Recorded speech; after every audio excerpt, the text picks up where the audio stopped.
త్వరలోనే తెలంగాణ అసెంబ్లీ సమావేశాలు ప్రారంభం కానున్నాయి. శీతాకాల సమావేశాల్లో పలు ముఖ్యమైన బిల్లులు సభ ముందుకు వచ్చే అవకాశం ఉన్నట్టు ప్రభుత్వ వర్గాలు వెల్లడించాయి. సంక్షేమ పథకాలు, అభివృద్ధి పనులను చెప్పుకోవాలని అధికార పార్టీ భావిస్తుండగా హామీల అమలుపై ప్రభుత్వాన్ని నిలదీయాలని ప్రతిపక్షాలు ప్రణాళికలు రచిస్తున్నట్టు తెలుస్తోంది. మరోవైపు శాసనసభ ఆవరణలోనే ఈసారి మండలి జరిగే అవకాశం ఉంది.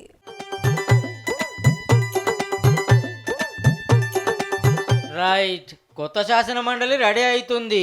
CM Revanth Reddy sir, speaker Prasad sir, మండలి చైర్మన్ సుఖేందర్ రెడ్డి సార్లు గా పనులు ఏడు దాకా వచ్చినాయో అరుచుకున్నారు ఇవాళ.